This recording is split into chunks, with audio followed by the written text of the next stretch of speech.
Because how was she able to, was she not able to do it much, and there was a lot of studio, I don't want to say interference, but like studio magic that went into the original, so that, and then she was like, no, it's fine. When we do it live, we'll do it this way. And it'll be fine. I have so many questions. I am so confused about what I've just seen. Hey there, Griever Gang. Welcome back to Griever Productions. Just before we begin, there is a heavy rainstorm outside right now. So if this comes through my microphone, I apologize. I'm going to do everything in my power to make it not happen. But sometimes nature says no. But what I wanted to do today, I wanted to have a look at this song, the song Edge of 17 by Stevie Nicks. In my opinion, one of the greatest female vocalists in the rock space ever. Which may seem a little bit strange, because the fact of the matter is, when it comes to her range, it's not, you know, this massive range for a lot of the women that we look at on the channel and that I have listened to over the years.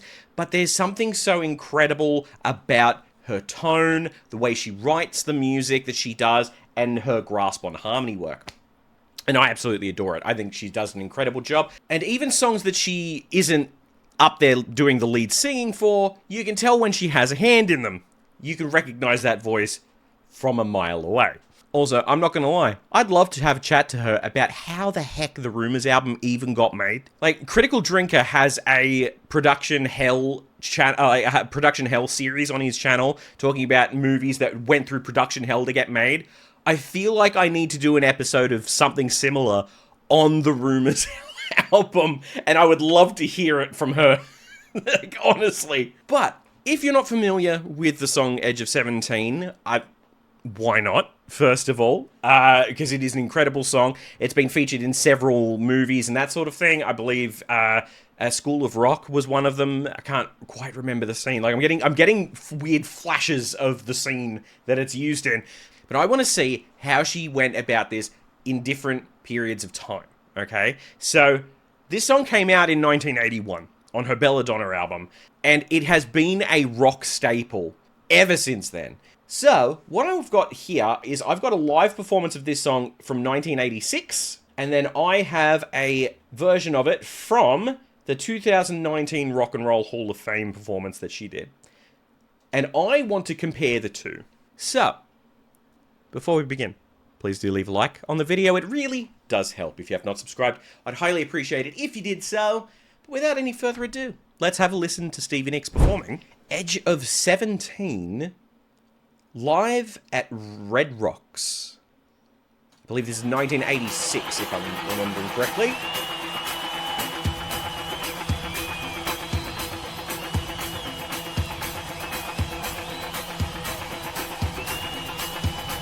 I love that guitar too. It's so recognizable.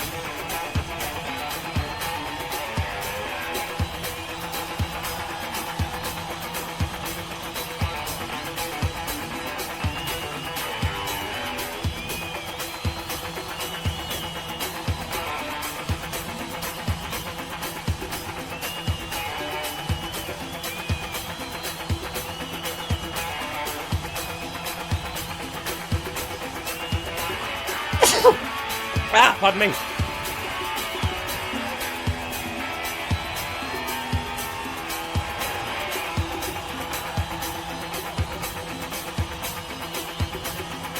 Interesting intro.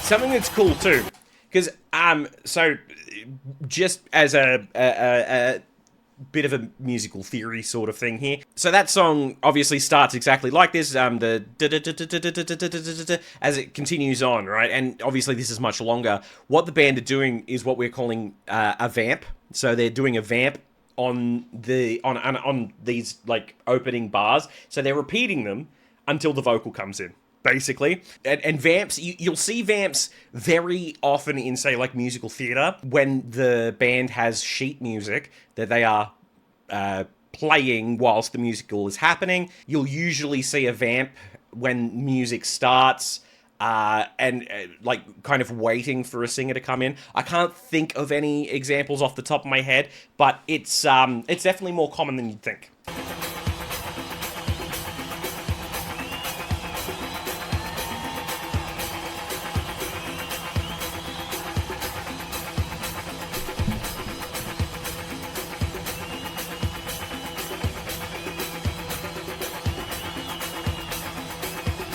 I think they're using it here to build that tension and excitement. Which I will say too, because I can see that she's about to come in here. I will say too, there is a very fine line when it comes to vamping with a band like this, because in something so recognizable, yes, the audience is going to know exactly what it is, and they're going to know what's coming to kind of build that excitement. But there's that fine line too of if you go too long, then the audience kind of goes, like, falls flat, and it's like, oh, let's just get on with it. But I'm liking where this is going at the moment. Stevie's probably changing, doing something. And don't get me wrong, there's a few other things that she may have been doing backstage as well.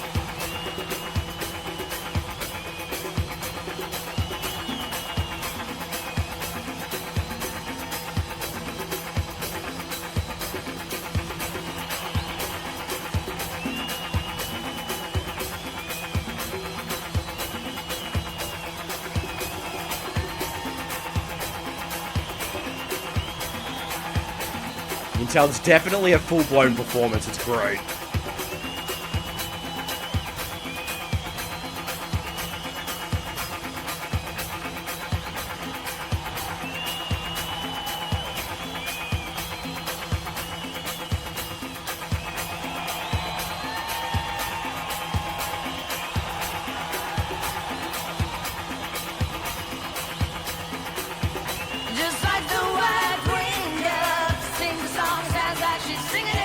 I need to hear that again. Hang on.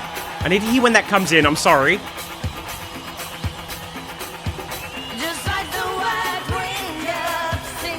Those back vocals were on it.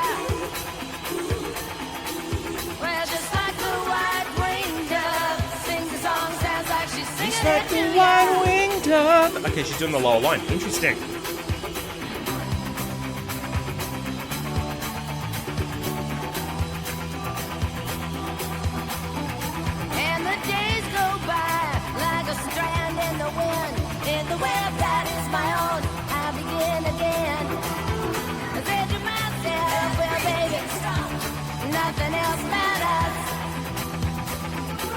She's got this interesting voice, man.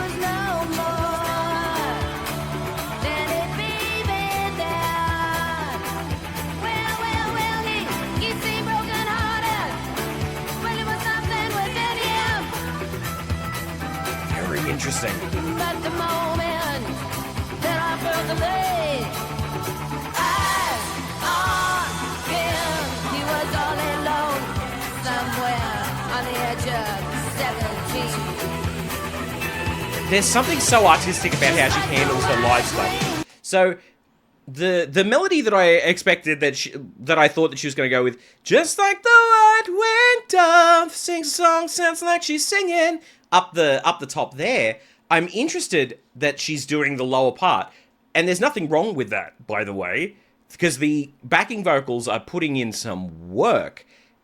And that's not to badmouth what she's doing either. There's something so important about that line that she's singing there too, as to how the harmonies actually fit together. Oh, it's so interesting. She definitely performs like an artist first and foremost. Like, she is a singer, 100%.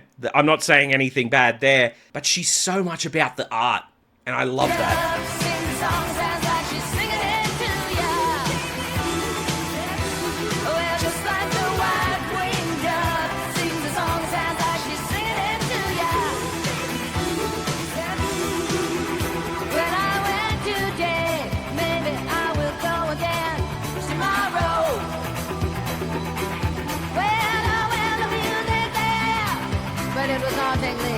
Hauntingly familiar. And then the spoken word edition as well. It's great.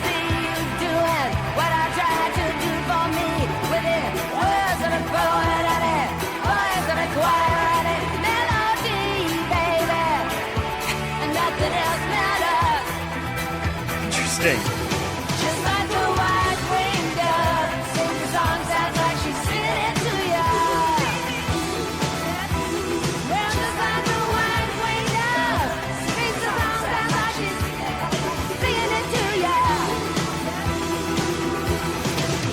The sky never expects it when it rains, but the sea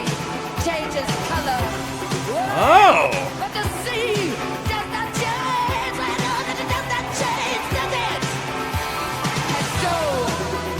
With the slow, sad, graceful flow of age, I went for, well, I went for the angel, some soul that I desire, some soul that I desire to please you, somewhere on the edge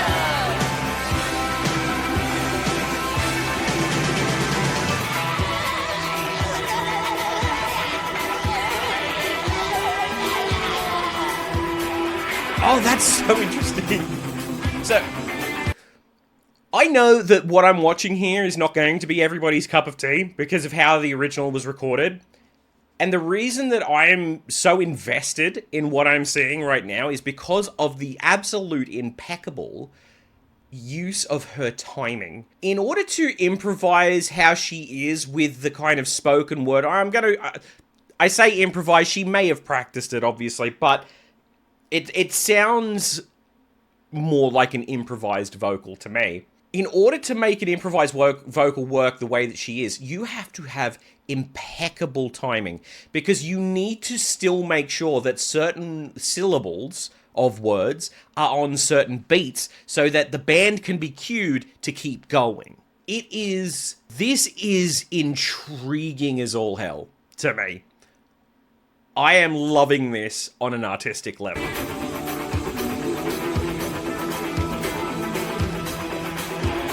singing it to you, singing it to you. Just like the white-winged dove sings the song, sounds like she's singing it. Well, just like the white-winged dove sings the song, sounds like she's singing it. And then suddenly, there was no one left standing in the hall. Well, oh no, well, the next blood of tears, that no one really ever heard more but me. Oh, okay. I was like, where's the fire coming from? I was like, where's the fire coming from? I think they must have overlaid it over the top later. I was so confused for a second. It's like, they're not doing that on stage. Oh, funny.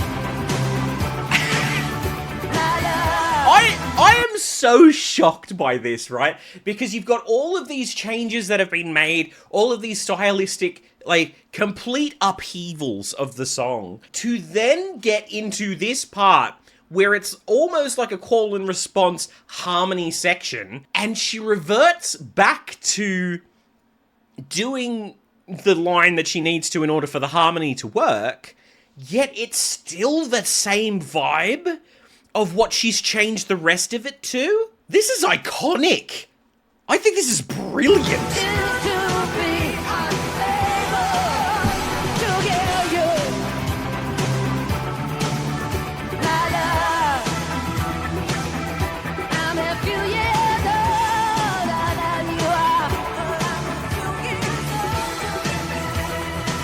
Amazing. When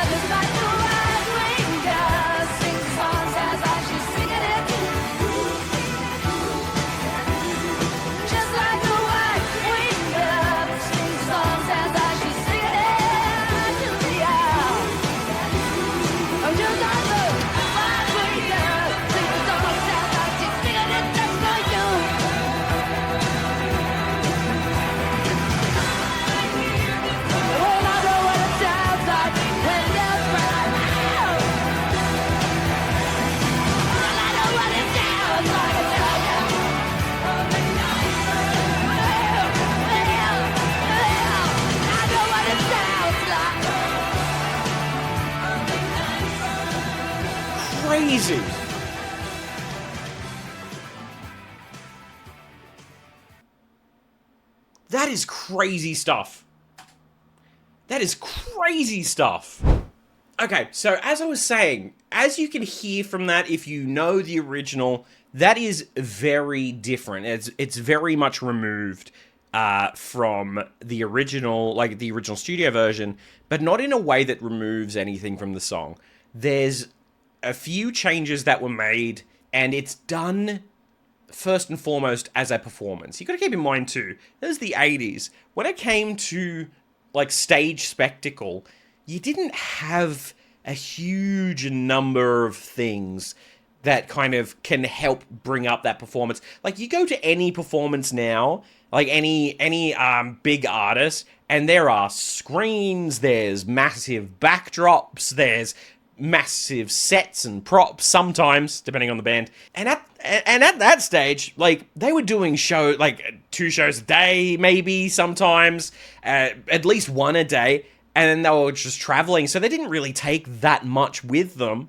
So what she did was make a spectacle. And I think that's brilliant. But moving on to 2019, now this is the most recent one that I could find. There may be more recent ones, I don't know. But this one, I just realized that 2019 was 7 years ago. And I just need to take a moment. Oh my god, this is the before time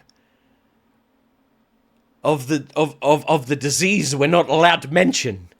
I'm really keen. I'm really keen to see how this goes. So, now we're moving on to Stevie Nicks performing Edge of 17 at the 2019 Rock and Roll Hall of Fame induction ceremony. Now, I believe that she was inducted that year, correct? Yes, she was. Okay, so she was inducted with bands like The Cure, Def Leppard, Janet Jackson was put in there, The Zombies, Roxy Music, and Radiohead. Okay. I have to admit, a few of the people on that list, I feel like they should have been inducted a little bit before this. A little bit before 2019, if I'm honest. But here we are. So let's have a listen to this. Stevie Nicks, Edge of 17, live, 2019. I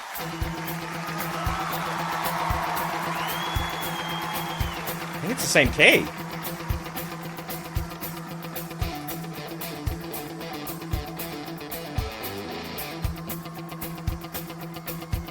I think it's the same key.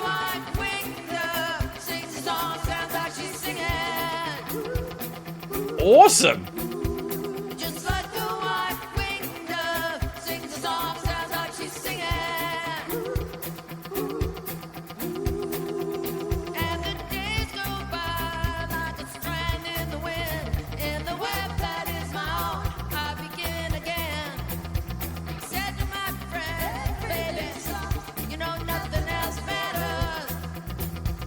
Oh, I'm impressed.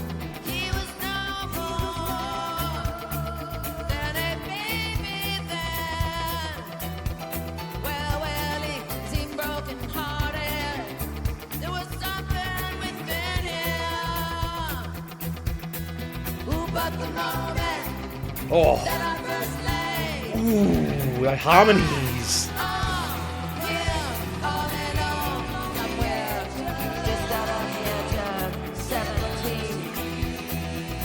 Okay, I'm loving this. Okay, this is something that I'm really excited about, okay? Because this shows a huge level of artistic integrity. I love this.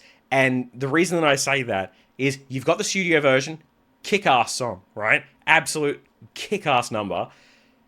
And then you've got her doing it live. It's a little bit different, but it was easier on her voice. To the point where that she can now still, she would have been either 69 or 70 when she did this, can still do it the same way as that performance. This is some extreme thinking and some extreme foresight that I am seeing here. And this rules. Oh my god.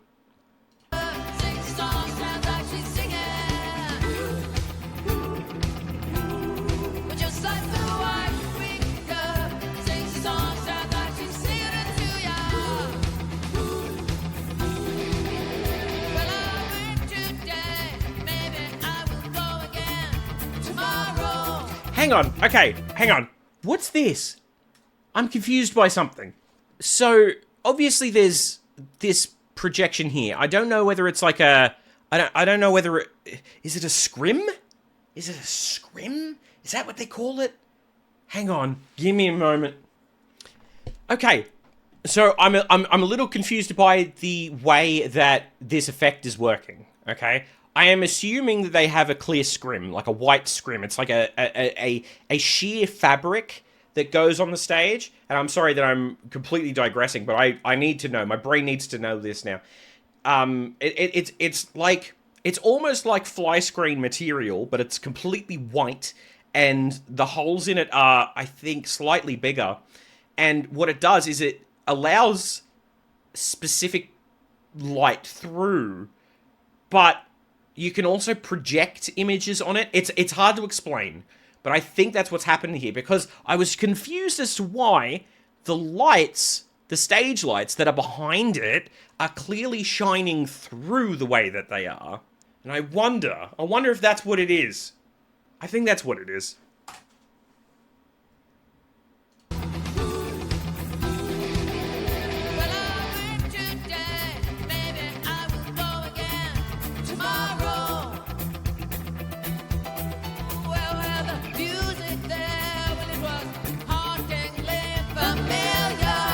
Just realised the music wasn't up all the way. Typical, mate.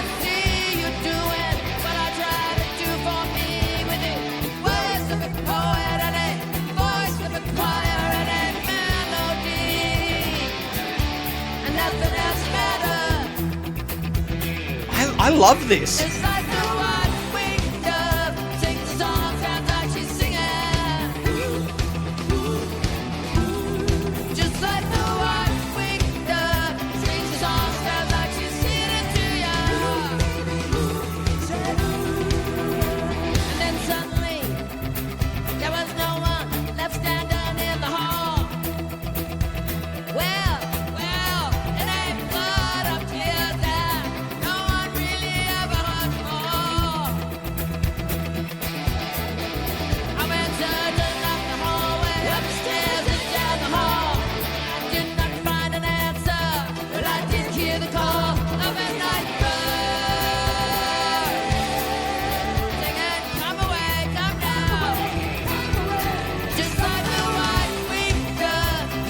So interesting.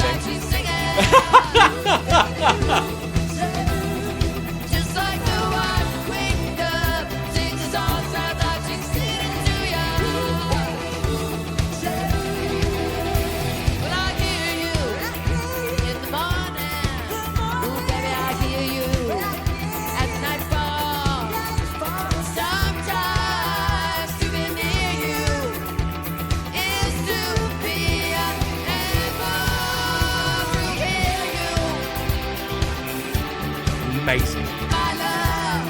Oh, the harmony's just so good there. It's so good. Oh my god.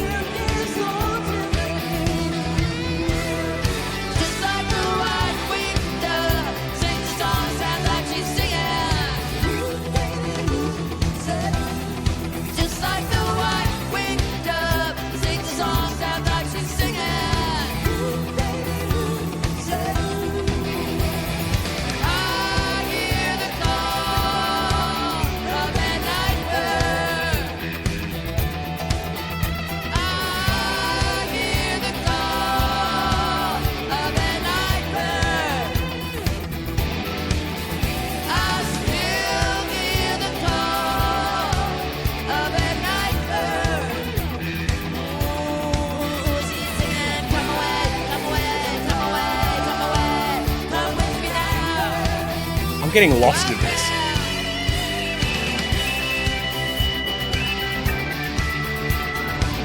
Oh, there's just so much that's so cool about this.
I am so shocked by all of this.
I'm going to go straight to final thoughts because I have so much to talk about with that.